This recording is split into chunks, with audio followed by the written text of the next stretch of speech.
Hello everyone, how are you all? This is Priyanka and welcome back to my channel Love for Literature. I hope you are all doing fine. So, from today onwards, we are going to explore some very famous British novelists like Thomas Hardy, Jane Austen, Bronte sisters, and many more.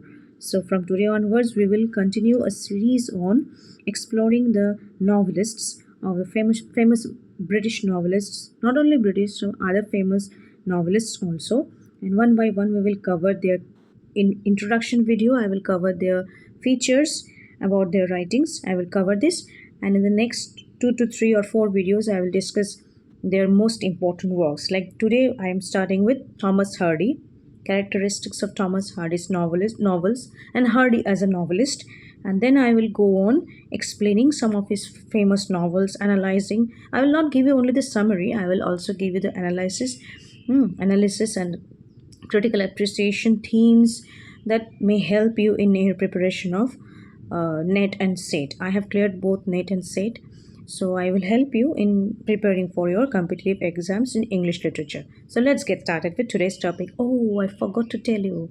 Please hit the like button, share it with your friends, relatives, and near and dear ones. Subscribe to my channel, press the bell icon so that you will never miss a new update, and let me know what is in your mind in the comment section below. I'd be delighted to reply to all your comments. So without any further delay, let's get jump into today's topic, which is going to be very interesting because Thomas Hardy personally is my favorite novelist. Okay, Thomas Hardy, who was born in 1840, Dorset, England, and died in 1928. That is also in Dorset, aged 88. Was a Victorian novelist, but he was also influenced by the spirits of Romanticism. Wordsworth, Coleridge, and their poetry also had influence on him, but primarily he was a Victorian novelist. He was influenced both by Romanticism and the characteristics of Victorian era. Victorian era means the emerging of science and technology and the transformation of rural England into urban England.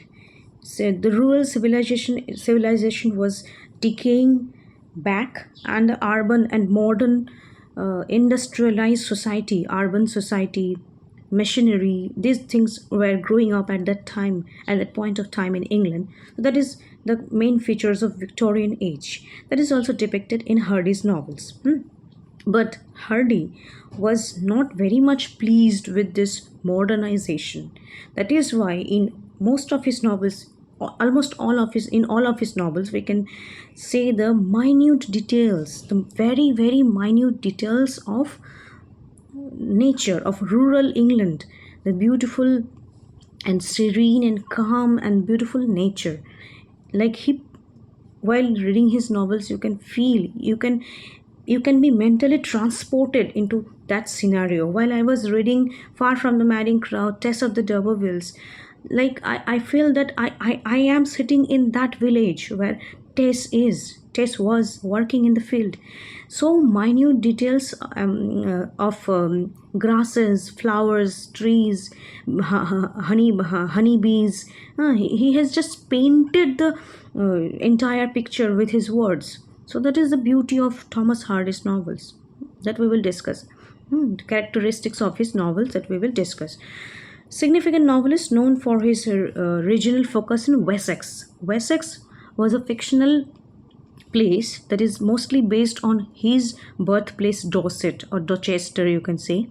So Wessex is a fictional place where most of Thomas Hardy's novels was based upon. Return of the Native, Far from the Madding Crowd, Jude the Obscure, The Mayor of Casterbridge, and Far from the Madding Crowd, Tess of the D'Urbervilles. So most of his novels are based on that fictional southwest England, Wessex.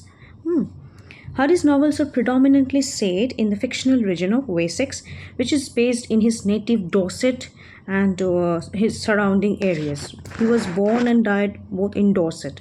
So that was a very picturesque, pristine kind of setting. You can watch it at YouTube. I still today watch those beautiful places of UK. His novels offer a detailed portrayal of rural life, working class, laborers, the daily life and struggles of the laborers. Tess of the D'Urbervilles is one of the best portrayal of it.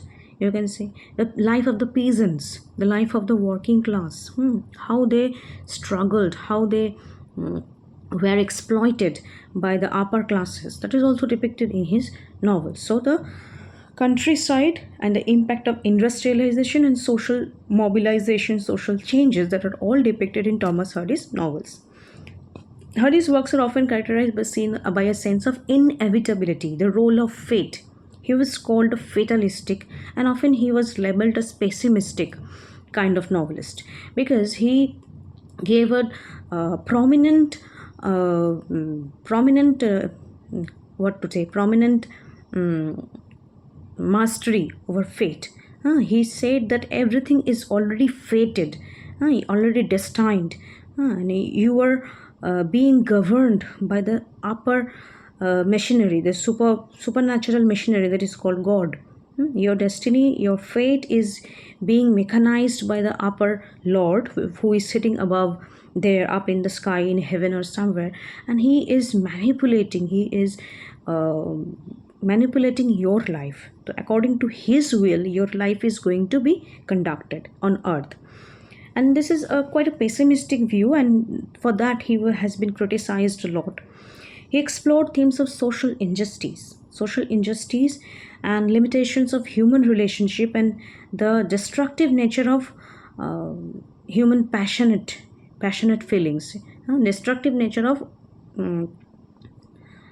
passion. When you are destructively passionate about your beloved, that will lead only to your downfall, according to Hardy, and that is depicted in most of his novels. Return of the Native, Tess of the D'Urbervilles, Mayor of Casterbridge, you can say all these things.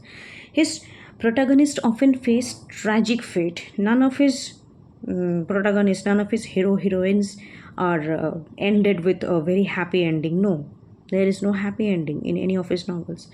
And the result is of their own choices. His protagonists meet their own downfall according to their own choices, and also the circumstances which they are subjected to. So the social injustice and exploitation is also there. The role of fate or destiny is also there, and their own personal choices and decisions also lead up to their own downfall. So all these things are very beautifully juxtaposed, very beautifully woven together. Like he is a weaver, he is weaving the story with all the materials collected from different sources, and finally give you a very beautiful portrait or beautiful scenario, you can say. So this is the beauty of Thomas Hardy's novels. The language is so beautiful, and a little bit of complicated also sometimes. After reading a lot of sentences, you will not be able to understand what he wants to say. You have to go through it again. So languages are also very beautiful. Sentence structure, grammar and sentence structure is also very much beautiful and of high quality. Hardy was like a skilled craftsman who employed a variety of narrative techniques, including descriptive passages, dramatic monologue, and detailed characterization. His characters are built up so nicely. All the characters are built up so nicely. He was known for his ability to create vivid settings and believable characters. The characters are not someone from fantasy, someone brought from fantasy world. No, this is very down to earth and very much made of flesh and blood, very much earthly, and like you and me, you can connect yourself with the characters created by Thomas Hardy. You can put yourself into that character's shoes and feel what he or she feels in the story. That is the beauty of a good artist, of a good author.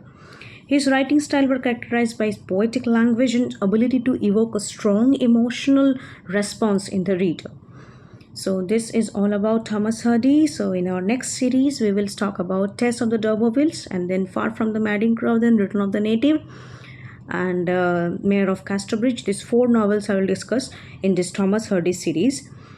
So then we will move on to another novelist of my choice. That I will start with Jane Austen. Jane Austen is also one of my favorite novelists.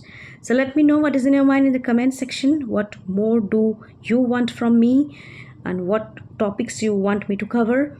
So let's get started with another topic in another video. Thank you so much for watching me. Enjoy your life. Take care. Bye bye. Have a good day.